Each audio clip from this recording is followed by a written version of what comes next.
पूर्णवैराग्यजाचे वशिष्ठा परिज्ञान योगेश्वराचे कवी वाल्मिका सारिखा मान्य ऐसा नमस्कार माझा सद्गुरु रामदासा सह्याद्रीगिरीचा विभाग विलसे मांदार शृंगावरी नामे सज्जन जो नृपे वसविला श्री उर्वशीचे तिरी साकेताधिपती कपी भगवती हे देव जाचे शिरी तेथे जागृत रामदास विलसे जो या जना उद्धरी.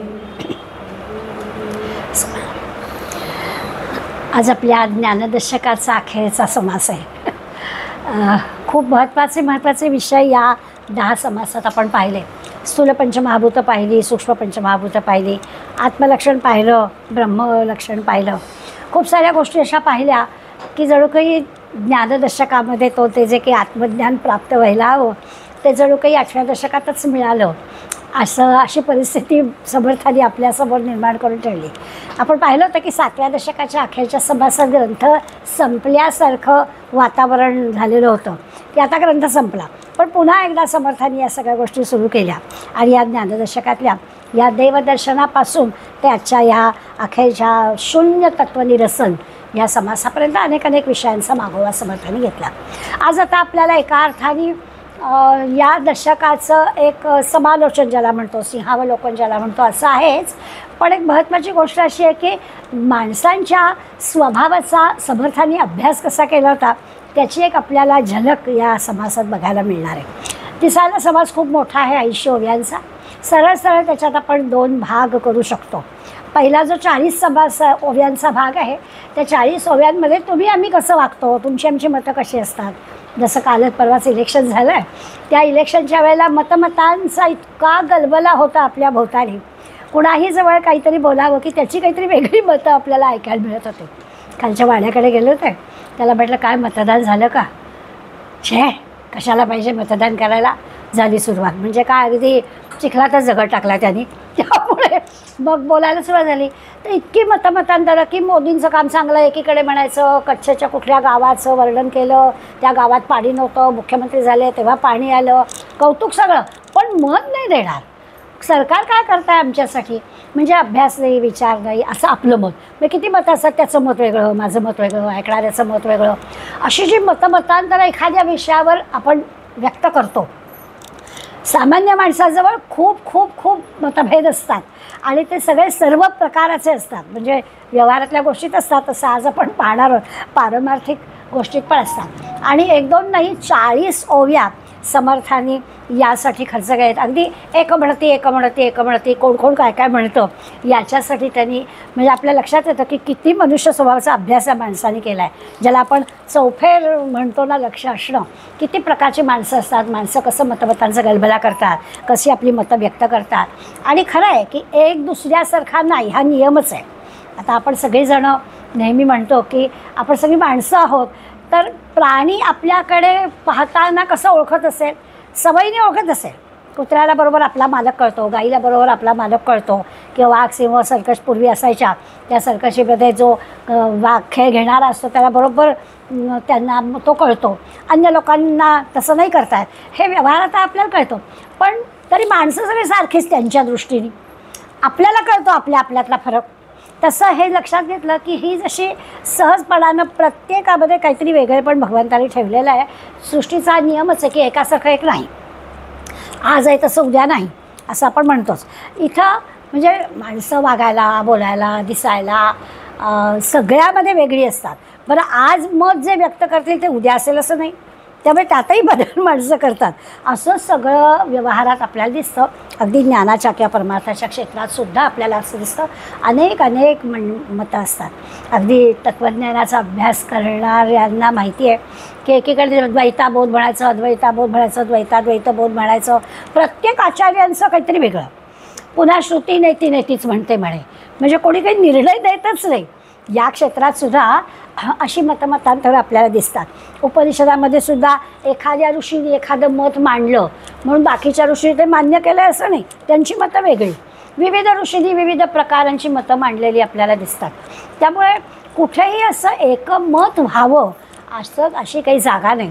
माणसाचा तो काही स्वभाव नाही की तो दुसऱ्याचं ऐकेल आणि आपला मताशी पक्का राहील, असं साधारणपणे सगळं दिसतं. यक्षप्रश्न नावाचं एक छान प्रकरण आहे, सगळ्यांना आपल्याला माहिती आहे.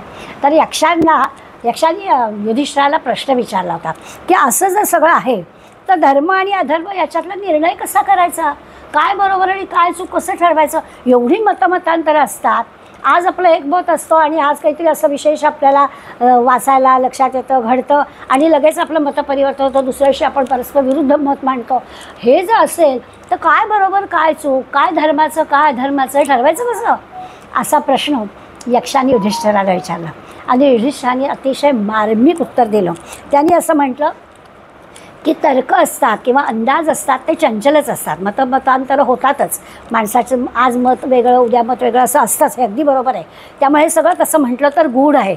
पण आपण लक्षात घ्यायचं, महाजनो ये न गता सपंथहा, मोठी माणसं काय करतात त्या मार्गाने जावं, असं युधिष्ठिराने यक्षाला उत्तर दिलं की असंच आहे, जग असंच आहे, मतमतांतर असणार, आपलं दुसऱ्याला पटेल असं नाही, दुसऱ्याचं आपल्याला पटेल असं नाही, सर्व क्षेत्रामध्ये हेच दिसेल. अगदी ऋषीमुनीपासून सामान्य माणसांपर्यंत आपल्याला याला तोंड द्यावं लागेल. तेव्हा उत्तर एकच आहे, महाजनो, मोठी माणसं काय करतात, ज्यांनी काहीतरी विशेष अभ्यास केलेला आहे अशी मंडळी काय म्हणतात त्या मार्गाने आपण जावं असं म्हटलं. तर त्या दृष्टीने विचार केला तर ह्या एवढ्या मोठ्या 80 ओव्यांच्या समासाचं उत्तर किंवा अगदी ज्याला आपण मॉरल ऑफ द स्टोरी म्हणतो तसं आपल्याला म्हणता येईल की हेच सांगायचं की चांगल्या माणसांची संगत धरा, सत्पुरुषांच्या संगतीत राहा, आपलं अत्यंत सुरक्षित निश्चित असं फळ देणारं काम होऊन जाईल, काही आपल्याला अडचण येणार नाही. सत्पुरुषांच्या संगतीत आपण राहिलो तर काय होईल, निश्चितपणानं आपल्याला चांगल्या फळाची प्राप्ती होईल अशी खात्री जणू काही या युधिष्ठिराच्या प्रश्नाने जशी मिळाली, यक्षाला मिळाली, तशी तुम्हाला या सगळ्या मतांतराच्या गलबल्यात ही खात्री मिळणार आहे. हा समर्थांचा उपदेश आहे. म्हणजे 80 ओव्यांमध्ये 40 ओव्या सामान्य माणूस कसा गोंधळ घालतो त्याच्या आहेत, 40 ओव्या आत्मज्ञानी माणसांच्यामध्ये कसे कसे गोंधळ असतात, मतमतांतरं असतात ते पण आपल्याला सांगणार आहे. म्हणजे आपल्याला त्या ब्रह्मघोटाळ्यात पण आज अडकायचं आहे थोडंसं, कारण प्रत्येकाचा ब्रह्मासंबंधीचा अनुभव वेगळा वेगळा आहे. आणि एवढ्या 80 ओव्यानंतर मॉरल काय, सत्संगाशिवाय मार्ग नाही, सत्संगाबिन दुसरा काही मार्ग नाही आहे, अशा याला ते आलेले आहेत. आता पहिल्या 40 ओव्यांमध्ये ना थोडीशी खरं म्हणजे असं आहे की जर का हे अज्ञान नाही, अज्ञानी माणसाचं सामान्य माणसांचं अशी मतमतांतरं आहेत तर एवढ्या 40 ओव्या कशाला खर्च केल्या ना, आपलं थोडक्यात सांगून टाकायचं ना, थोडा आटोपशीर झाला असता समाज. पण समर्थाने तसं केलं नाही, कारण एखादा मुद्दा पटवून द्यायचा असला ना तर आपल्याला ती गोष्ट वारंवार उदाहरणांसहित सांगावीच लागते, नाही तर आपण ती पटवून घेण्यातली माणसं नाही होत, तेव्हा आपल्याला पटायचंच नाही. म्हणून त्यांनी 40 ओव्यांमध्ये आपले परस्पर अनुभव कसे असतात त्याचं खूप वर्णन केलं आहे. आणि सगळ्या प्रत्येक ओवीचं मग अशी म्हटलं तसं एकमणती एकमणती एकमणती अशा पालुपदांनी सुरुवात केलेली आहे की ही माणसं काय म्हणतात, ही माणसं काय म्हणतात, ही माणसं काय म्हणतात, आणि एकमेकांना कसं पटत नाही. आपल्याकडे असतं ना की एखाद्या डॉक्टरबद्दल आपण एखादं चांगलं नाव ऐकतो, तुम्ही यांच्याकडे जा तुमचं काम होईल, मला अगदी चांगला अनुभव आहे, पण लगेच आपल्याला कोणीतरी दुसरं काही नाही, काही उपयोग नाही, मी घेतला अनुभव, इतकं विरुद्ध. एखाद्याने एखादं मत व्यक्त करायचं, दुसऱ्याने लगेच परस्पर विरुद्ध मत करायचं, असे आपल्याला अनुभव येतात. अगदी तसंच इथे एक जण म्हणतं, हे बघा आपल्याला देवानी भगवंतांनी दिला आहे ना नरदेह, छानपैकी संसार करावा ना, उत्तम प्रपंच करावा, ते बाकीचं काय ते सगळं तो बघेल ना, त्याच्यात कशाला अडकायचं, छान प्रपंच करावा, मुलं बाळं घरदार संसार छानपैकी करावा आणि आनंदात राहावं, बाकी काय जे काय आहे ते भगवंत बघेल. असा एखादा माणूस पाहिजे. दुसरा म्हणजे असं नाही काही चालत, देव काय बघेल, काहीतरी आपल्याला पुण्य संपादन करण्यासाठी दान धर्म काहीतरी करायला पाहिजे. लगेच दुसरा त्याला विरोध करतो की नुसता संसार नाही की प्रपंच काय किडा मुंग्या सारखा काय करायचं आपल्याला, त्या प्रपंच नुसता नाही करायचा, काहीतरी दानधर्म केला पाहिजे तर आपल्याला काहीतरी मिळेल. तर दुसरा म्हणतो की नाही नाही असं करत राहिलं ना नुसता प्रपंच तर हाव वाढते, लोभ वाढतो, असं नाही करून चालणार. प्रत्येकाला काहीतरी दुसरं मत हे असतंच असतं, असे विविध दिसतात. आता आपल्याला थोडासा वयाचा किंवा या सगळ्यातला अनुभव असेल म्हणून आपण कुठला विषय कुठे काढायचं हे आपण ठरवतो. की आपण भिशीला गेलो तर काही हे बोलत नाही, दासबोधाला जाते मी ते असलं की आपण सांगत नाही. तिथला माहोल वेगळा असतो. तिथे गेल्यावर कशाला दासबोधाल आहे काय त्याच्यात, आता काय वय आहे का आपलं दासबोधाल जाण्याचं, वर हवे कशाला भानगड, मी काय करते ते मी बघेन. त्यामुळे कुठे काय बोलायचं हे आपल्याला तर बरोबर माहिती असतं. त्यामुळे तिथे तिथे आपण तो विषय बोलतो. तसं ह्या समासात समर्थांनी उदाहरणं देऊन आपल्याला सांगितलं आहे की उत्तम प्रपंच करणारी मंडळी असतात, अगदी बरोबर आहे. त्यांच्यासाठी या बाकी सगळ्या गोष्टी नंतर करायच्या असतात. नंतर तो नंतर म्हणजे आधी करावा प्रपंच नेटका असं समर्थांनी सांगितलेलं आहे. त्यामुळे आधी आपण नीटनेटका प्रपंच करूया, मग घ्यावे परमार्थ विवेका, त्यामुळे मग बघूया काय करायचं ते असं म्हणतो. आणखी कोणी अशी असं म्हणतात की अहो खरं सांगू का, घरात राहून काही परमार्थ वगैरे होत नाही. हा सदासेवी अरण्य तारुण्यकाळी, आपलं अरण्यात जावं तर काहीतरी शक्य आहे. असं घरात राहून प्रपंचात राहून काही होत नाही. तो दुसरा म्हणतो अरे अरण्यात काय जाऊन राहतो, घरदार संसार सोडून असं काही प्रपंच करायला सांगितलं आहे का, लगेच तो आपला मुद्दा हाणून पाडतो की नाही नाही, सगळं हे जे काही धर्म अधर्म वगैरे असतं ना, हे आपल्या मनावर असतं. आपण चांगलं वागलं की धर्म, आपण वाईट वागलं की अधर्म. आपल्या वागणुकीवर सगळं देव बिव काय, देव सगळं आपल्या वागणुकीवर ठरवतं. असं आपल्याला सारखं आपलं एखादं मत खोडून राहायचं, त्याचं मत आपल्यावर लादायचं, हे सारखं चालू असतं. कोणी म्हणतं की अहो वासना कशी चांगली नाही, इच्छा नसेल तर माणूस हे करणारच नाही. माणसाला इच्छा नको का, मला हे मिळवायचं आहे, काहीतरी जिद्द हवी, त्याच्यासाठी प्रयत्न हवे आहेत. त्यामुळे वासनाच नको असं नाही म्हणता येत, काहीतरी इच्छा पाहिजे माणसाला. वासाला काय सगळं वाईटच असं तसं नाही काही, असा एखादा माणूस म्हणतो. दुसरा म्हणतो हो पण खात्री आहे का तुम्हाला, ती इच्छा पुरी करण्यासाठी तुम्ही चांगल्याच मार्गाचा अवलंब कराल, मग इच्छा पुरी करण्यासाठी तुम्ही कुठलाही मार्ग घ्याल ना, म्हणून वासना नको. असं प्रत्येक गोष्ट खोडून काढलेली आहे. दुसरा म्हणतो की असं आहे की आपली भगवंतावर निष्ठा हवी, आपोआप सगळ्या गोष्टी होतात. त्या देवाच्या हातात सगळ्या गोष्टी असतात. ते बाकी सगळं काय ते सगळं फुकट आहे, बाकी त्याला काही अर्थ नाही. त्याच्यावर निष्ठा ठेवावी की आपल्या सगळ्या गोष्टी होतात. मग आणखीन एक जण म्हणतो देव देव काय, आपले आईवडील देव. जल्दी आपल्याला पृथ्वीवर आणलं तर देव काय दगडात काय देव आहे का, तीर्थस्थळी त्या पाण्यात काय देव आहे का, व देव देव काय करताय, देव वगैरे काही नाही. धातूचं देव ते, त्या देवात काय आहे, आपले आईवडील देव. आता चुकीचा आहे का मुद्दा, बरोबरच आहे. तर प्रत्येक गोष्टीमध्ये आपल्याला असं वाटतं की त्याची मतं ही वेगळी असतातच. मग कोणी म्हणतं देवा ब्राह्मणाची पूजा करावी, कोणी म्हणतं नाही नाही आपल्या परंपरा आहेत त्या सांभाळाव्यात, कोणी म्हणतं परंपरा आहे सगळ्या वर्षानुवर्षात चुकीच्या ज्या गोष्टी त्या बदलायला नकोत का. जसं आता असतं ना, आमच्याकडे बोरण नावाची गोष्ट असते. मग पूर्वी बोरण कसं असायचं, आता ते कोरडंच हे करतात की त्यांना जेवायला घालायचं आणि कोरडंच धान्य त्यांना द्यायचं की ते कालवायचं वगैरे. आता मुलीला पटत नाही, नवीन आणलं असं नाही. त्यामध्ये नेमकं काय होतं, आत्ता नेमकं ते करण्यामध्ये काय चूक आहे, हा जो तो आपापल्या परीनं वेगळ्या वेगळ्या विषयातनं मार्ग काढत असतो. आणि त्या दृष्टीने त्यांनी केलेला विचार त्यांना बरोबरही वाटतो. त्यामुळे ते काही सगळं चुकीचं आहे का बरोबर आहे असा विचार करण्यात काही अर्थ नसतो. पण ह्या सगळ्या गोष्टींच्यामध्ये एखादा कोणीतरी शहाणा होतो, तो म्हणतो हे बघा जे काही करायचं आहे ना ते करा, पण शास्त्राचा अभ्यास करा बुवा, शास्त्र काय सांगताय ते लक्षात घ्या, त्याशिवाय तुम्ही निर्णय घेऊ नका. असं प्रत्येकजण आपापलं मोठेपणा सांगतो. बरं असा याला शास्त्राचा अभ्यासाचं संपत नाही. किती शास्त्र धोंडाळावी, त्या शास्त्रात पण मतांचा गलबल आहेच. कधी कोणी म्हणजे जसं म्हणतात 12 कोसावरती भाषा बदलते, तसं शास्त्रांच्या गोष्टीसुद्धा बदलतात.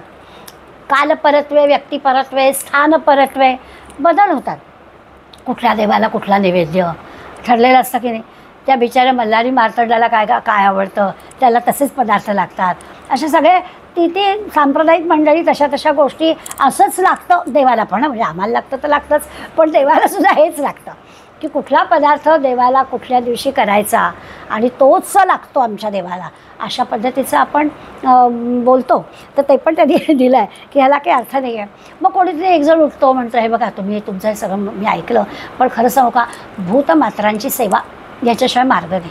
प्राणीमात्रांची सेवा करा, त्याच्यासारखं पुण्य नाही. अशा तर 40 ओव्या आहेत आणि प्रत्येक ओवी 3-3 कारणं दिले. तो किती वाचायच्या, 125 गोष्टींची मतांतर आपल्यासमोर समर्थांनी मांडलेत. मी विचार करत होते की हे केवळ काय आहे, हा यांचा जो एवढा संबंध देशभर पायी प्रवास झाला ना, त्या प्रवासाची विविध माणसं त्यांनी पाहिली, त्या माणसांचा त्यांनी अभ्यास केला आणि ह्या माणसांच्या अभ्यासातून त्यांना ह्या सगळ्या गोष्टी लक्षात आल्या की असं म्हणजे माणूस का एखाद्या मतावर स्थिर राहू शकत नाही, त्याची कारणं ही आहेत. सामान्य माणसाला असं एखाद्या मताशी घट्ट धरता येत नाही आणि समर्थांना ह्या समासाच्या अखेरच्या किंवा एकंदरच आपल्या समोर असणाऱ्या मुलांना त्या सत्संगावरची निष्ठा वाढवायचा प्रयत्न करायचा आहे की जो चांगला आणि जायचा आहे कुठे महाजनो येन गता सपंथा. शहाणी माणसं जे करतात त्याच मार्गाने आपल्याला जायचं आहे, हाही मुद्दा पटवायचा आहे त्यांना. या अर्थाने ते आपल्याला सांगणार आहेत. आणि मग याच्यासाठी त्यांना आचार धर्मावरती खरा म्हणजे आपलं आचार कसला पाहिजे, आपलं वागणं कसलं असलं पाहिजे हे त्यांना खरं मुलांना पटवून द्यायचं आहे. त्यामुळे नुसतं पुण्यपदरी पाडण्यासाठी काही गोष्टी करायच्या आहेत असं समर्थन नको आहे.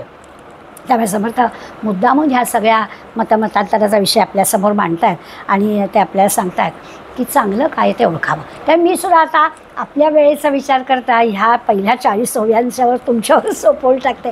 वाचल्या की कळणार आहे की खरोखरच या सगळ्यामध्ये आपण कसे अडकतो ते आपल्याला कळेल. पण पुढे मात्र अर्धा समाज जो आहे तो सगळा या ज्ञानी लोकांचा हे आपलं झालं, हे अज्ञानाचं झालं. सामान्य मंडळींचा गलबला कसा असतो मतमतांतराचा तो आपल्याला सांगून झाला. पुढल्या 40 ओव्यांमध्ये मात्र ते आपल्याला सांगणार आहेत की आत्मज्ञानी माणसं आहेत, काही विचार करणारी विवेकी माणसं आहेत, ही माणसं कसे कसे विचार व्यक्त करतात. जरी आपल्याला वाटलं की आपल्या सामान्यांना किंवा अज्ञानी माणसांना एका बाजूला ठेवलं, आता तरी ज्ञानी माणसांचं एकमत होईल असं आपल्याला वाटेल. पण यांच्यातसुद्धा कशी गडबड आहे ती आपल्याला समर्थ सांगणार आहेत. लगेचच त्यांनी काय केलं आहे, साधारण 42व्या ओळीपासून 48व्या ओळीपर्यंत त्यांनी आपल्याला ज्ञानी माणसांच्या संबंधी त्यांचे जे अभिप्राय आहेत, त्यांची जी मतं आहेत ती आपल्याला त्यांनी सांगितली आहेत. ती करताना त्यांनी असं म्हटलं की आधीच्या ज्या 40 ओव्यांमधला विचार का करायचा नाही, तर आधीच्या 40 ओव्यांमध्ये काही माणसं अशी पण आहेत की त्यांनी देवाला रिटायर्डच केलेलं आहे. त्यामुळे देवाला रिटायर केलेल्या माणसांच्याबद्दल फार काही बोलण्याची किंवा त्याच्याबद्दल फार काही विचार करण्याची किंवा त्या ओव्यांचा अभ्यास करण्यात इतकं काही आवश्यक नाही आहे. म्हणून त्या 40 ओव्यांना आपण बाजूला केलं बरोबर आहे. पण आता मात्र जे आपण पाहणार आहोत ते साधकाच्या दृष्टीनं महत्त्वाचं आहे. साधकाने आधीच्या 40 ओव्यांचा एवढा विचार करण्याची जरुरी नाही. फक्त त्याचा उपयोग आपल्याला कुठे होईल, तर आपल्याला भगवंताच्या ठिकाणी आपलं मन स्थिर करायचं आहे. याच्यासाठी आपल्याला त्याचा उपयोग नक्की होईल की हे काही बरोबर नाही, हे अशी चंचलता काही कामाची नाही, हे एवढं सगळं वाचलं की एवढ्यापुरता त्या 40 ओव्यांचा आपल्याला उपयोग नक्की होईल, पण बाकी उपयोग होणार नाही. देवाला रिटायर केलेली माणसं ही बाहेरच्या जगामध्ये सांगायला देवाला रिटायर करतात, पण स्वतः वैयक्तिक जीवनामध्ये छानपैकी हरेश्वरला सोळं नेसून पूजा करतात. असे उदाहरण आहेत. वैयक्तिक जीवनात वेगळं आणि समुदायामध्ये बोलायचा विषय वेगळा अशी माणसं असतात. त्यांना सगळ्यांना आधीच्या 40 ओव्यात समर्थाने टाकून दिलं आहे, त्यांच्याबद्दल बोलायची काही आवश्यकता नाही. आता साधकांनी या ज्ञानी माणसांचा विचार करायचा आहे. तर आता 8व्या दशकापर्यंत आपण आलो आहे, 8 दशक पूर्ण झालेत, तर आपल्याला आपण चांगले साधक आहोत हे आपल्याला मान्य झालेलं आहे. त्यामुळे साधकांनी काय करावं, तर साधकांनी मात्र या उरलेल्या 40 ओव्यांचा अभ्यास करावा. त्याच्यात सुद्धा 4 प्रवाह आहेत साधकांचे. आता जरा मर्यादा आहे. पहिल्या ह्याच्यात जशा 40 ओव्यांचे 40 प्रकार किंवा 120 प्रकार आपण म्हटलं, आता तसं नाही आहे.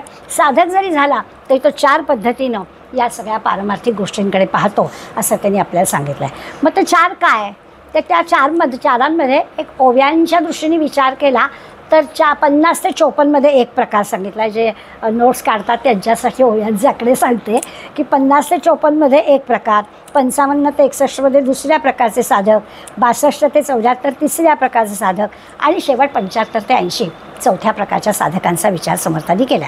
आपण सगळे प्रकार थोडे सविस्तर पाहणार आहोत. पहिला प्रकार जो त्यांनी आपल्याला म्हटला आहे की 50 ते 54 या ओव्यांमध्ये त्यांनी एका प्रकारचे साधक दिलेत. ते म्हणतात की जर का असं आहे की सगळीकडे परब्रह्म आहे, आपण असा नेहमी विचार करतो की परब्रह्म सगळीकडे पसरलेला आहे, तर या सगळ्या 4ही प्रकारांचा विचार केला की श्रोत्याच्या मनात आक्षेप येतो की हे कसं 4तलं कसं काय निवडायचं, सगळंच आपल्याला बरोबर वाटतं, मग या 4मध्ये काय काय वेगळे प्रकार आहेत ते मला सांग. तर मला एक जण काय करतो, एक जण म्हणतो भक्ती करावी.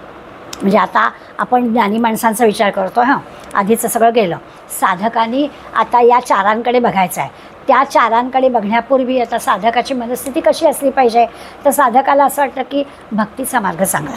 जसं आपण नवविधा भक्ती पाहिली आहे, कोणी कर्ममार्गी असतो, कोणी भक्तिमार्गी असतो, कोणी ज्ञानमार्गी, कोणी योगमार्गी असे प्रकार असतात.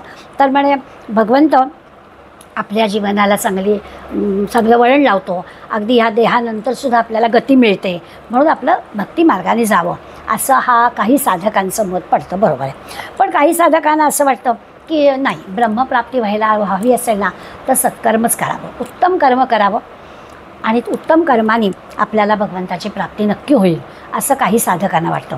काही साधकांना असं वाटतं की किती जरी आपण सत्कर्म करत असलो, काही जरी असलं तरी आधीच्या जन्मात आपण काय केलं आहे ते आपल्याला माहिती नाही. त्यामुळे कदाचित त्या जन्मातल्या कर्मामुळे आपल्याला जे भोगायला लागले ते भोगायचेच आहेत, ते काही आपल्याला चुकणार नाही आहे असं एखादा साधक म्हणतो. आता साधकांबद्दल आपण म्हणतो आहे, साधक विचारी आहे, विवेकी आहे. त्यांची जी मतं आहेत त्यांचा आपल्याला विचार करायचा आहे. जे 4 प्रकार आपण पुढे पाहणार आहोत त्या 4 प्रकारांच्या पूर्वी साधक काय काय विचार करू शकतो हे तुमचे आमचे विचार आहेत, साधकाचे विचार आहेत. मगाशी आपण जरी सामान्यात स्वतःला ठेवलं असलं तरी आता आपण एक पायरी पुढे आलो आणि आपण सामान्यांतून साधकाच्या पायरीवर चढलो आहे. मग साधकाचा विचार काय आहे तर त्याच्या मनात असं येतं बघा की नाहीतरी भोगायचंच आहे, ते काही कुणाला चुकले नाही.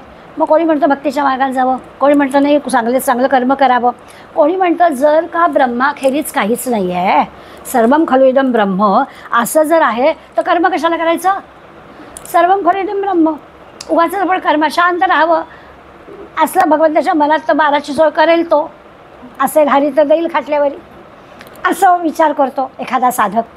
दुसरा एखादा साधक म्हणतो की असं नको, असं कर्माबद्दल बोलू नये, असं कसं दुपारची 12ची वेळ भगवंत सांभाळेल आणि असेल हरी तर देईल खाटल्यावर असेल कर्म करायलाच हवं. लगेच दुसरा एखादा म्हणतो. तिसरा एखादा साधक म्हणतो की अरे नाही, तू नीट विचार कर, सगळं जे दृश्य आहे ना त्या नाशवंत आहे. अगदी आपण पण त्या दृश्यातच बोलतो.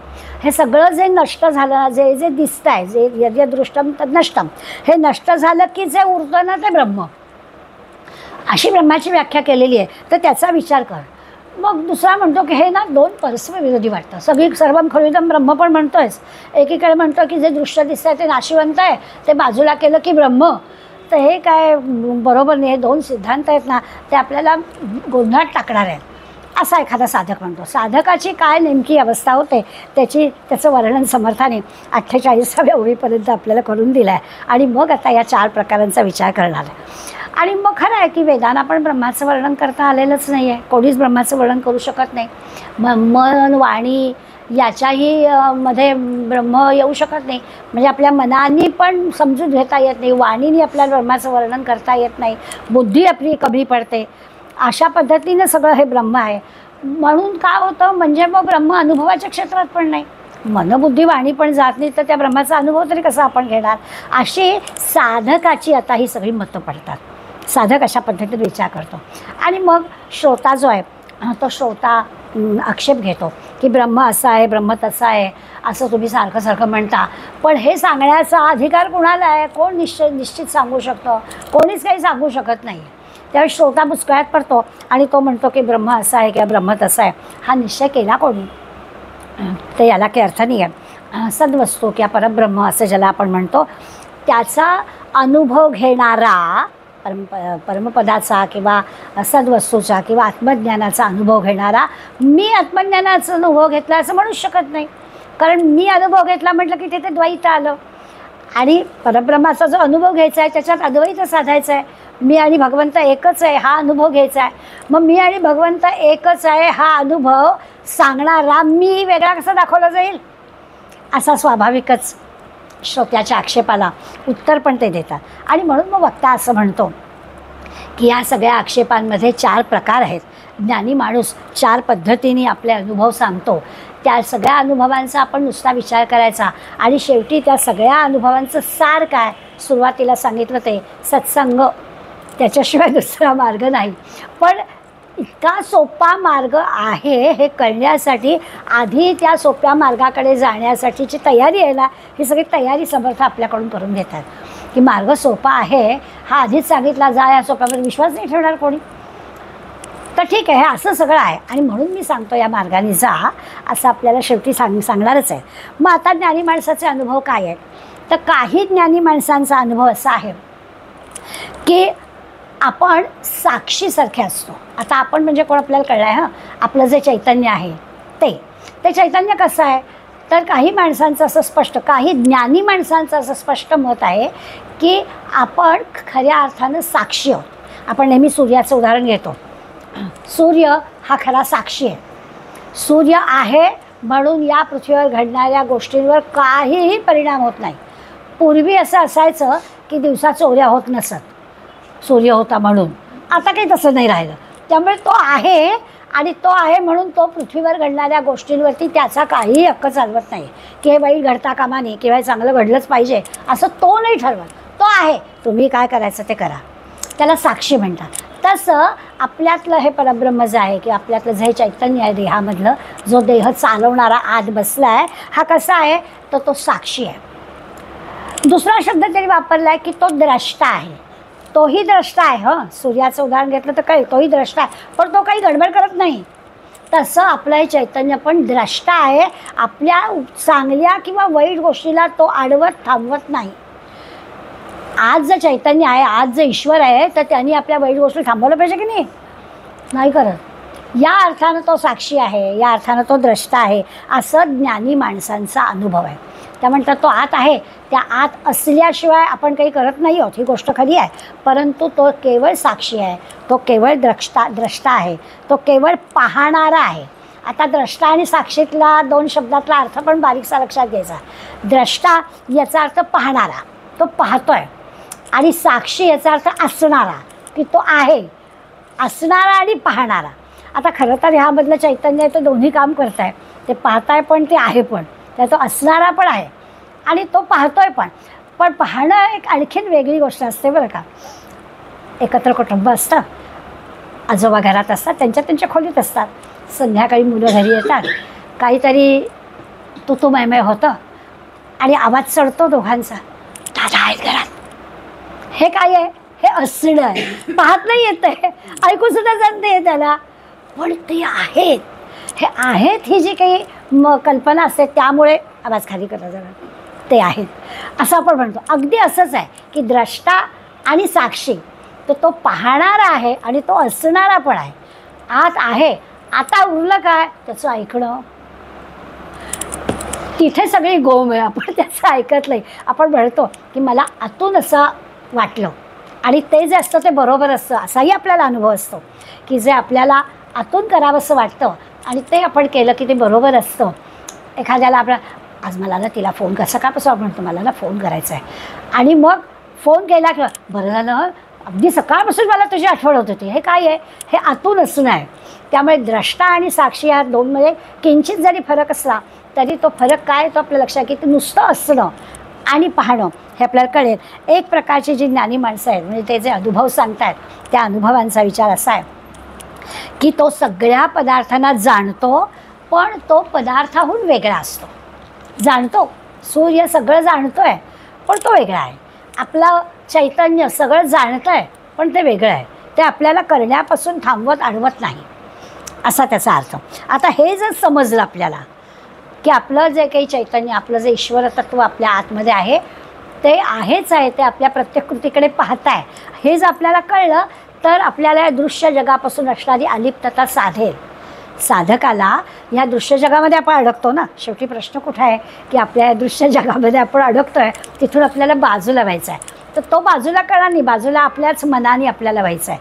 पण ते होण्यासाठी एकदा जर आपल्याला हे समजलं की आत तो आहे, जसं आत्ता उदाहरण दिलं दादा आहेत, तसं आत तो आहे, त्याला हे आवडणार नाही असं आपण ठरवलं की आपण या दृश्य जगापासून अलिप्त हो.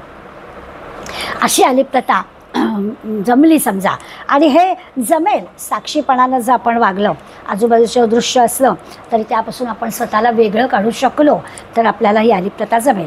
केवळ पाहणारा. आज सकाळी वर्तमानपत्रामध्ये एक बातमी आली, काल एका बाईनं काहीतरी व्हॉट्सॲपवरती एका बाळाला असं पडताना तो व्हिडिओ पाहायला वाटतं. म्हणजे मी लगेच असलं डिलीटच करून टाकते, आपण पाहायचं कशाला, आपल्याला जे पाहत नाही ते काढून टाकायचं. तर तसं खरं करावं, पण त्याचा इतका तिच्या मनात पण जर किती आत्महत्या केली म्हणे, आता काय करावं याला. पाहवलं नाही, बघवलं नाही अशी गोष्ट. तर मी केवळ पाहणार आहे, त्याच्याकडून शिकायचं की अरे ह्याच्यात मी बदल नाही करू शकणार आहे, हे जे काही चाललं आहे ह्याच्यात मी कोण आहे, मी नाही काही बदल करू शकणार आहे. अलिप्तपणानं या सगळ्याकडे आपल्याला पाहता आलं पाहिजे. बऱ्याच मंडळीनं 4 तारखेला काय होणार आहे, अरे का कशासाठी आपल्या जीवाला यातना द्यायच्या? जे काही होणार आहे त्याच्यात आपण काहीच करू शकणार नाही आहोत. काय व्हावं याची आपण जी काही इच्छा व्यक्त करतोय ती झाली करून, त्याचा परिणाम नाही आपल्यावर करून घ्यायचा, असं आपल्याला पाहता आलं पाहिजे. आता व्यवहारातली उदाहरणं दिली की आपल्याला पाहणं म्हणजे काय कळतं, परंतु आता काय येतं, आपलं खरं स्वरूप जे आहे ते कसं पाहताय आपल्या प्रत्येक कृतीकडे, तसं आपल्याला पाहता आलं पाहिजे. दृश्य जगाकडे अलिप्तपणानं ही भूमिका काही ज्ञानी माणसांनी अनुभवाने आपल्याला सांगितली की हे असं आपल्याला पाहता आलं पाहिजे. जसं आपलं आतलं चैतन्य आपल्या इंद्रियांच्या सगळ्या गोष्टींकडे पाहत आहे, काहीही ते असं करू नको तसं करू नको, हे कर वा शाबास काही म्हणत नाही, पण आपल्याला ते आहे हे मात्र कळलं आहे, तसं असलं पाहिजे. दुसरी काही मंडळी अशी आहे ज्ञानी साधक, ते दुसऱ्या प्रकारचा अनुभव सांगतात. ते असं म्हणतात की जर का परब्रह्म सगळीकडे भरलेलं आहे तर त्यातून हा द्रष्टा वेगळा कशाला करता? सगळं परब्रह्मच आहे ना, मग या द्रष्ट्याला वेगळं कशाला ठेवताय? असं काही अनुभवी मंडळींचं म्हणणं आहे. म्हणजे त्यांनी छान समर्थाने एक उदाहरण दिलं आहे, जे मुळातच नाही आहे ते आहे असं कशाला म्हणायचं, की सगळंच जर परब्रह्म तो हा द्रष्टा वेगळा कशाला?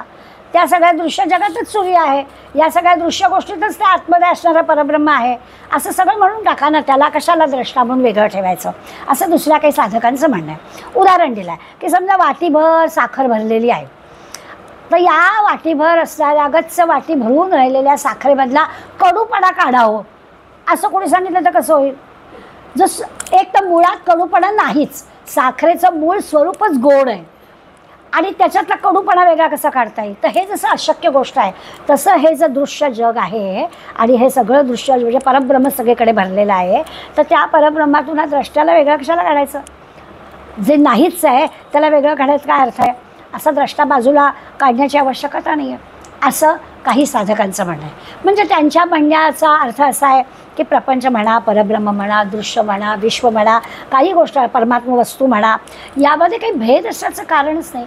शब्द वेगवेगळे असू देत पण सगळं एकच आहे. सगळीकडे जर परब्रह्म भरलेलं आहे तर वेगळं काय? एकच एक आत्मा हा विश्वरूपानं आपल्याला दिसतो. हां, आपल्याला दिसताय वेगवेगळं, ही गोष्ट खरी आहे, परंतु ते परब्रह्मच आहे. आपल्याला ते दिसायला दृश्य स्वरूपामध्ये वेगवेगळ्या गोष्टी दिसतात, पण मुळात त्याचं जे आहे ते परब्रह्म स्वरूपच आहे. अशा प्रकारचं अगदी ताप आलेल्या माणसाला ही गोड असणारी साखर कडूच लागेल, त्यामुळे तिचं वेगळं पण आहे, त्याला वेगळे पण दिसेल. तसं प्रत्येक माणसाला दृश्य जगातल्या गोष्टी वेगवेगळ्या दिसतील, पण ते आहे एकच एक. अशा प्रकारचा विचार करतात. आणखीन समर्थ एक व्यवहारातलं उदाहरण आपल्याला देतात की तूप जे आहे ते गरम केलं की पातळ होतं, थंड केलं की थिजतं. पण थिजलेलं तूप असू दे नाही तर पातळ केलेलं असतं, त्या तुपात काही फरक नाही आहे. आम्हा मंडळींना फरक व्यवहारामध्ये कळतो. पुरणाची पोळी केली की आम्ही पातळच तूप वरती घालतो, गुळाची पोळी केली की आम्ही घट्टच तुपाचा गोळा घालतो. या दोन आकारांमध्ये फरक आहे, त्याच्या गुणांमध्ये फरक नाही. तूप ते तूपच आहे, ते पातळ असो नाही तर घट्ट असो, यात फरक नाही. तसं हा द्रष्टा वेगळा नाही, ते परब्रह्मच आहे. दृश्य जग असू दे, द्रष्टा असू दे, परब्रह्म असू दे, काय जे म्हणाल ते सगळं एकच आहे, असं एका अभ्यासू साधकांचा गट म्हणतो. ज्ञानी माणसं कसा विचार व्यक्त करतात ते आपल्याला सांगितलं. समर्थांची एक खासियत आहे, आता दोन झालं ना की पहिलं आणि दुसरं परत सांगतात. आता मी नाही सांगत कारण तुम्हाला सगळ्यांना कळलं आहे, पण त्यांची एक आता लगेच असं लक्षात येतं की हे असं ते का करतात, मुलं आहेत समोर. त्यामुळे पहिला मुद्दा सांगितला, दुसरा मुद्दा सांगितला की परत दोन्ही मुद्दे सांगतात, मग तिसऱ्या मुद्द्याकडे जातात. आपल्याला गंमत वाटते वाचताना की अरे हे परत का सांगितलं, तर तो आपला मुद्दा पक्का व्हावा यासाठी. मग तिसऱ्या प्रकारच्या साधकांचं 62-74मध्ये समर्थ वर्णन करतात की दृश्य प्रपंच आहे, दृश्य विश्व आहे, हे सगळं बाजूला करायचं. जे जे दिसतं आहे, पाण्याचं उदाहरण मी देतात, हाताने शेवाळं बाजूला करायचं की आत निर्मळ पाणी आपल्याला स्वच्छ पाणी मिळतं. तसं हे दृश्य जग आहे, दृश्य प्रपंच आहे, दृश्य विश्व आहे, या सगळ्याला बाजूला सारायचं. मग जो आत उरतो ना तो निर्मळ पाणी म्हणजे देव किंवा त्याला आपण परब्रह्म की ते ब्रह्मस्वरूप असं म्हणायला हरकत नाही. पण दृश्य बाजूला सारावं लागतं. दृश्य बाजूला सारलं की खरं तर दृश्य बाजूला सारलं की काहीच उरत नाही. आता आपण म्हणतो ना की सगळंच जर परब्रह्मच आहे आणि ते दृश्य म्हणजे पण परब्रह्मच आहे, सगळं दिसतंच आहे, चर्मचक्षुर दिसणारी प्रत्येक गोष्ट बाजूला केली मग काय होणार? शून्य. आजच्या समासाचं नाव आहे शून्यत्व निरूपण. ते जे शून्य आहे ते काय, तर दृश्य बाजूला करा, ते शून्य उरणार, काहीच उरणार नाही त्याच्यामध्ये, असं या साधकांचं म्हणणं आहे. आणि हे जे शून्य आहे, या शून्यालाच ब्रह्म का म्हणायचं नाही. दृश्य बाजूला केलं की जे उरतं ते ब्रह्म ना, उरला तो देव ना, उरत काहीच नाही. मग जे उरत नाही, जे शून्य आहे तेच ब्रह्म, असा ह्या साधकांचं म्हणणं आहे. तर शून्य जी जागा आहे, त्या शून्याच्या जागेचं आपण लहानपणी गणितामध्ये शिकलो आहे ना, रेषेवर आपण बेरीज वजाबाकी शिकायचो. रेषेच्या मध्यावर शून्य, पुढे +1 +2 +3, मागे -1 -2 -3, आणि त्याच्यावरती आपण गणित शिकलो आहे. ती जी जागा आहे शून्याची, त्या शून्याच्या उजवीकडे प्लस आणि डावीकडे मायनस, हे आपल्याला पक्कं माहिती आहे. आता इथे जे शून्य म्हटलं आहे, दृश्य बाजूला गेलं की शून्य स्थिती आणि तीच ब्रह्म, असं साधकाचं म्हणणं आहे. समर्थांनी याचा उपयोग करून सांगितलं आहे की ती शून्य स्थिती आहे, म्हणजे तुम्ही मध्यावर आला आहे. दृश्य जग बाजूला झालं आहे, पण तुम्ही आता मध्यावर आला आहे. आता आणखीन आपल्याला पुढे जायचं आहे, तेव्हा परब्रह्म दिसणार आहे. शून्याच्या जागी आलो आहे, तिथे दृश्य बाजूला झालं आहे, गोष्ट खरी आहे, दृश्य ओलांडलं गेलेलं आहे, पण अजून अदृश्य शिल्लक राहिलं आहे. आणि ते जे शून्य रूप आहे, ते जे शून्य म्हणजे शून्यत्व ज्याला म्हटलं, ते अदृश्य आहे, ते दिसत नाही आहे, पण तिथपर्यंतच तुम्ही आला आहे. आणि तिथपर्यंतच आलेलं असल्यामुळे तिथे खरं परब्रह्म नाही आहे, अजून पुढे जायचं आहे. एक बाजू आपल्याला कळले की जे दृश्य आहे ते आपल्याला बाजूला करता आलं, आता आपण त्या दृश्यात अडकला नाही म्हणजे आपल्याला परब्रह्म कळलं आहे असं नाही. तर अर्धाच टप्पा आपण गाठला आहे, शून्यापर्यंत आपण आलो आहे, अजून आपल्याला पुढे जायचं आहे, ते परब्रह्माला आहे. मग त्याच्यासाठी आपल्याला तरी एक उदाहरण दिलं आहे. उदाहरण छान दिलं आहे. ते म्हणतात शून्याच्या ठिकाणीच परब्रह्म आहे असं आपण समजतो, चुकीचं. आलो आहे अर्धाच रस्ता, शून्यापर्यंत आलो आहे आणि इथेच परब्रह्म आहे असं आपल्याला चुकीचं वाटतं. म्हणजे राजाला भेटायला जायचं आहे आणि दरवाजापर्यंत आलो आहे आणि त्या नोकराच्या ठिकाणीच राजा भेटला असं म्हणतो आहे, तर नाही भेटत. त्या शून्याच्या जागी आलो आहे. आता आपल्याला अजून पुढे जायचं आहे, त्याची परवानगी काढायची आणि आणखीन पुढे जायचं आहे, तेव्हा आपल्याला राजा भेटणार आहे. पण आपलं होतं असं की आपण त्या दरबाराच्या याच्यापर्यंत आलो की अगेन आपल्याला राजा भेटला असंच वाटतं. तर तसं नाही आहे. तिथे आपला भ्रम ओसरतो की इथे राजा नाही आहे, इथे आपण आता फक्त परवानगी काढली आहे, यांनी आपल्याला आज जायला हो म्हटलं आहे, आता आपल्याला राजा भेटणार आहे, मग आपल्या लक्षात येतं. त्यामुळे आपला भ्रम ओसरतो. तसं या शून्याच्या जागेचं आहे की शून्याच्या जागी भ्रम, मग नंतर राजा भेटतो, परब्रह्मापर्यंत जाता येतं. असं काही घाबरायचं कारण नाही की अरे म्हणजे इथेच अडकणार का काय, नाही, पुढे जाता येतं. पण त्या शून्याच्या जागी थांबून नाही राहायचं, लक्षात घ्यायचं की अरे ही जागा म्हणजे परब्रह्म नाही, अजून पुढे आपल्याला जायचं आहे. इथे आपल्याला नोकरच फक्त भेटला आहे, राजा भेटायला हवा असेल तर आपल्याला पुढे जायला हवं. किंवा आणखीन एक उदाहरण समर्थांनी दिलं आहे की निरक्षीर विवेक असं आपण राजहंसाला म्हणतो की तो बरोबर दूध पाणी मिश्रण असतं तरी त्यातलं दूध बरोबर घेतो. तसं म्हणे विवेकी साधक जो असतो तो शून्याच्या ठिकाणी येतो आणि मग परब्रह्मापर्यंत बरोबर जातो. याचा अर्थ पण असं लक्षात येईल की आता पुढे जाणारी मंडळी थोडी आहे, राजहंस जी आहेत तीच फक्त पुढे जाणार आहेत. शून्यत्वापर्यंत बरीच मंडळी येतात. आता पुढलंच मोठा प्रश्न आहे, तिथे राजहंसालाच फक्त जमतं की त्याला फक्त दूध घेता येतं सगळ्यांनी. ते विवेकी साधक जे असतात ते या शून्याला बाजूला करतात आणि परब्रह्म स्वरूपापर्यंत जातात. त्या सूक्ष्मामध्ये अदृश्य विश्व बाजूला जरी करायचं झालं तरी त्या अदृश्य असणाऱ्या शून्यापर्यंत जायचं आणि मग त्यालाही ओलांडायचं आणि मग परब्रह्मापर्यंत जायचं. असा हा तिसरे साधक जे आहेत तो आपलं मत मांडत आहे असं लक्षात आहे. आता हे जे काही सूक्ष्म म्हटलं, हे शून्य दिसत नाही, शून्य म्हणजे काहीच नाही, त्यामुळे सूक्ष्म म्हटलं आहे त्यांनी. तर ते जे शून्य आहे ते शून्य आपल्याला थोडं वेगळेपणानं अनुभवता येतं. पण परमात्मा वस्तू अनुभवायला तिच्याशी आपल्याला, परमात्मा वस्तूशी आपल्याला तदाकारच व्हावं लागतं. म्हणजे असं आहे की दृश्य जगामध्ये दृश्य जग आणि आपण वेगळे आहोत, शून्यावस्थेमध्ये आपण आलो आहे तिथेसुद्धा आपण आणि परब्रह्म वेगवेगळंच आहोत. पण परब्रह्मापर्यंत पोचतो तिथे मात्र एकरूप आपण झालेलो असतो. त्यामुळे याच्या 3 पायऱ्या तरी आपल्याला सांगितल्या. सामान्य आपण असणार आहे की आपल्याला दृश्य जग वेगळं कळलं आहे, त्याला आपल्याला बाजूला करायचं आहे असंही आपल्याला कळलं आहे, म्हणून आपण त्याला बाजूला करणार आहोत. आणि प्रगती किती, तर शून्यापर्यंत जाणार आहोत. पण शून्यापर्यंत गेलो तरी तो आणि मी म्हणजे ईश्वर आणि मी वेगळेच आहोत, इथपर्यंतच झाला आहे. आणखीन आपण पुढे गेलं की जे एकरूप होऊन जाऊ तिथे आपल्याला परब्रह्म कळणार आहे. त्यामुळे तो पुढला टप्पा अजून गाठायचा आहे असं ज्ञानी विवेकी साधक आपल्याला सांगतात. ब्रह्मरूप होऊन ब्रह्माचा अनुभव घ्यायचा. आणि तो सांगणारा वेगळा कोणी नाही, त्या सांगण्याला शब्द नाहीत, असं झालेलंच आहे. त्यामुळे ते पूर्ण काहीच सांगता येत नाही. पण परब्रह्मस्वरूप जाणायचं असेल तर एकरूप झाल्याशिवाय परब्रह्मस्वरूप कळत नाही. परब्रह्माचा अनुभव शब्दामध्ये सांगता येत नाही, असा तिसऱ्या साधकांनी आपला अनुभव सांगितला. पुढल्या शेवटच्या 5 ओव्यांमध्ये समर्थांनी चौथ्या साधक मंडळींचा अभ्यास सांगितला आहे की संतांच्या सांगण्यावर विश्वास ठेवा. संत जर सांगतात मी म्हणजे परब्रह्मस्वरूप आहे, तर त्यांच्या सांगण्यावर विश्वास ठेवा. म्हणजे बाकीचं काही कष्ट करायलाच नको. एवढा सगळा प्रवास सुखाचा व्हायला हवा असेल तर संत काय सांगतायत त्याच्यावर लक्ष ठेवा. त्यांनी काय सांगितलं, मी म्हणजे मन नाही, मी मन अमन करून टाकायचं किंवा मन उन्मन करून टाकायचं. सगळ्या मनाची गडबड आहे आपल्या. आपण समर्थांच्या त्या धनगराची गोष्ट पूर्वी पाहिलेली आहे. बिचारा धनगर आहे, शेळ्या मेंढ्या शेतात घेऊन जाण्याचं काम करतो आहे. पण कुणीतरी सांगितलं गडावर तो साधूबाबा बसला आहे ना, त्याला राम त्याच्याशी बोलतो. मग याला वाटलं आपल्याशी पण राम बोलला पाहिजे, त्याच्याशी बोलतो महाशिकांनी बोलणार. मग गेला बिचारा आणि मग त्याच्या पद्धतीने मुंडाचं खाली बिली ठेवलं, समर्थाला नमस्कार केला आणि समर्थाला काय बाबा काय म्हणतोय, तर म्हणाला तुम्ही राम बघितलाय ना? हो म्हणाला, बघितलाय ना. राम बोलतो तुमच्या? हो माझ्याशी बोलतो. माझ्याशी बोलेल? हो तुझ्याशी पण बोलेल. आता याला जर सगळं ब्रह्म परब्रह्म दृश्य विश्व खोटं आहे हे सगळं सांगण्यात काही उपयोग आहे का? त्याला काय सांगून फायदा आहे? समर्थाला बरोबर माहीत होतं. समर्थ म्हणाले तू असं कर, मनाचं ऐकू नकोस, जा इथून तुला राम भेटेल. आणि गेला बिचारा, मनाचं ऐकू नको. आता जायला निघालं, मन काय म्हणतं शेळ्या मेंढ्या तिथे शेतात ठेवलेत ना तिकडे जा, मनाचं ऐकायचं, जायला उभा. बसू का इथे दगडावर? मनात आलं नाही ऐकायचं, उभाच राहिला. आता करायचं का? काहीतरी मनात आणल्याशिवाय काहीच नाही कृती होणार ना. काहीतरी मन म्हणलं तेव्हाच कृती करू. कळेच ना बिचारायला. असाच्या असा उभा राहिला किती काळ.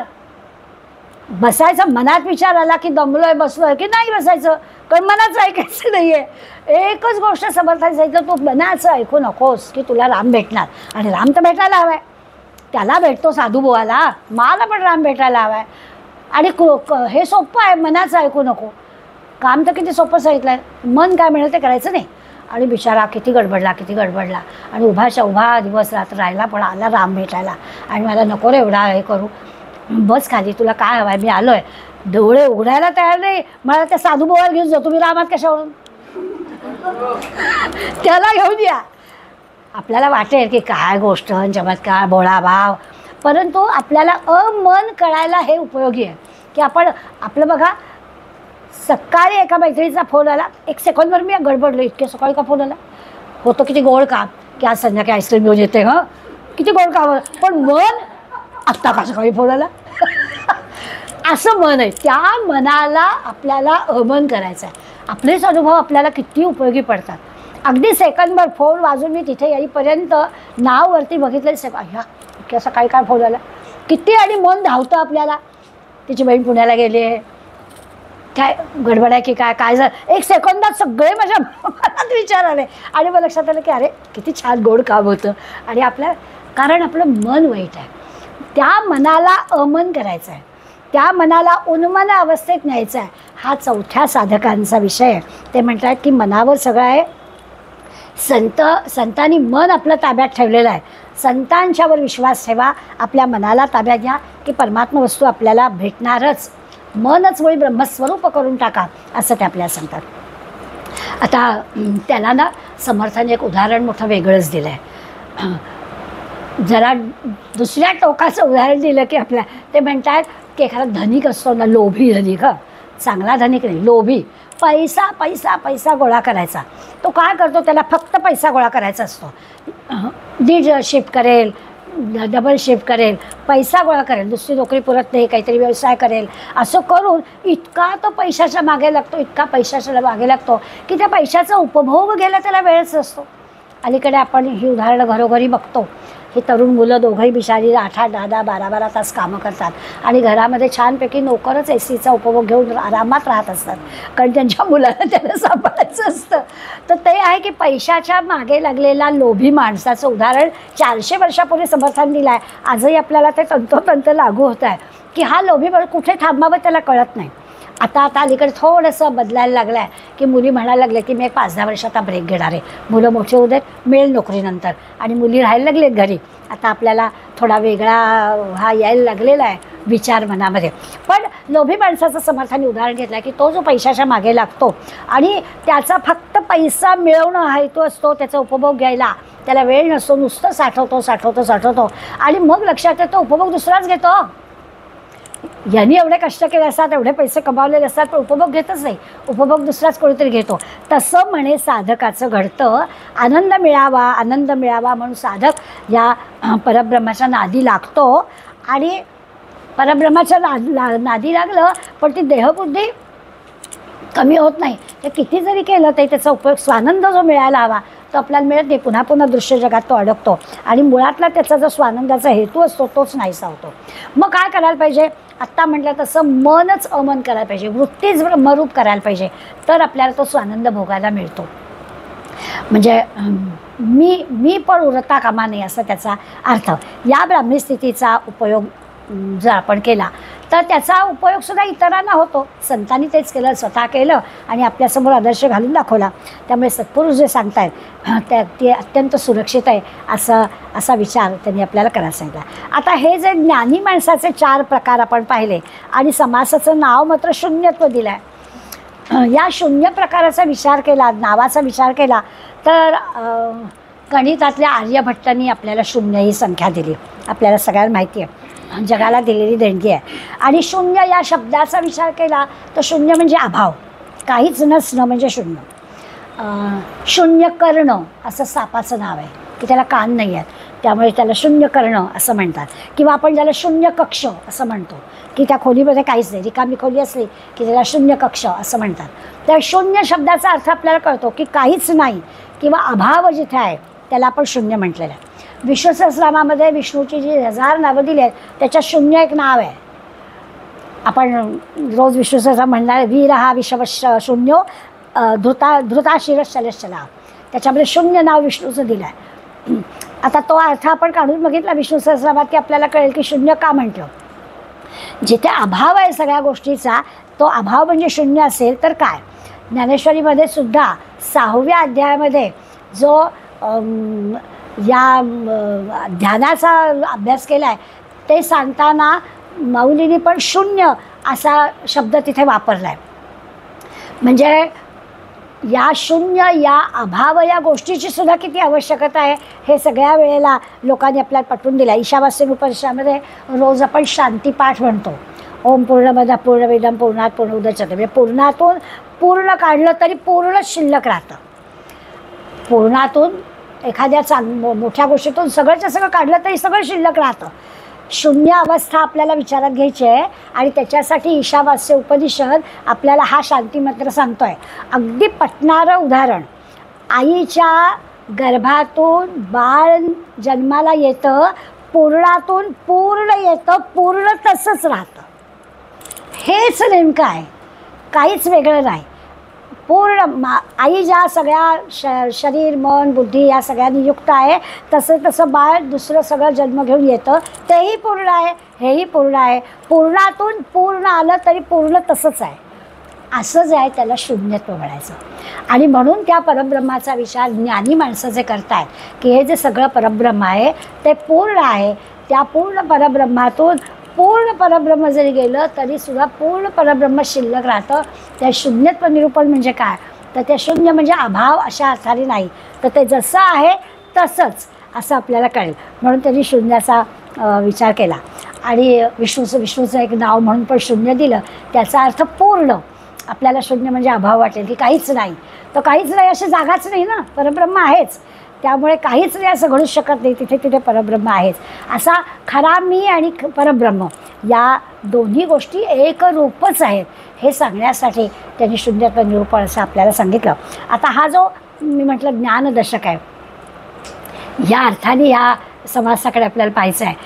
आणि तसं पाहिलं की एवढ्या सगळ्या चर्चेचा उपयोग काय आपल्याला, तो उपयोग हाच महाजनो येन गतः सहपंथः असं तरी म्हटलं आहे की मोठी माणसं म्हणजे संत सत्पुरुष ही माणसं ज्या मार्गाने जात आहेत किंवा ते ज्या मार्गाचा आपल्याला अवलंब करायला सांगतायत त्याचाच अवलंब करावा.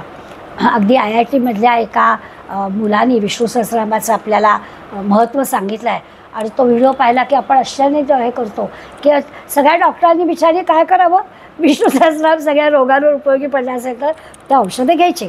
औषधं ही शरीराला उपयोगी पडणारी आहेतच, पण मागे असणारं जे मन आहे, तो जो द्रष्टा आहे, तो जो साक्षी आहे, त्याचं ऐकायला पाहिजे ना.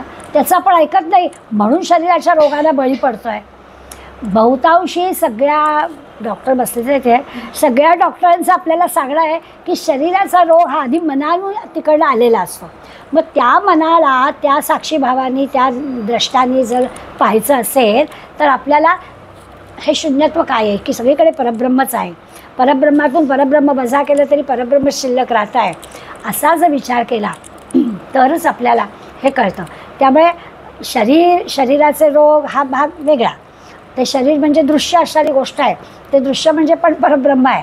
मग नेमकं काय आहे तर तुम्ही आम्ही साधक मंडळी या शून्यातून बाजूला होतो, या दृश्य जगातून बाजूला होतो, पण जातो कुठे तर मध्यावरच रेषेच्या. अजून जो पुढला भाग आपल्याला गाठायचा आहे तिथे जायला आपल्याला संत जा सांगतायत त्याच मार्गाने जायला पाहिजे, तरच आपण त्या परब्रह्मापर्यंत जाऊ शकू, असा विचार दशकाचा समर्थाने आपल्याला मांडलेला आहे. आणि आपण म्हणतो विवेक हे सदा स्वस्वरूपी भरावे, त्या विवेकाचा विचाराचाच साधकाने अभ्यास करावा.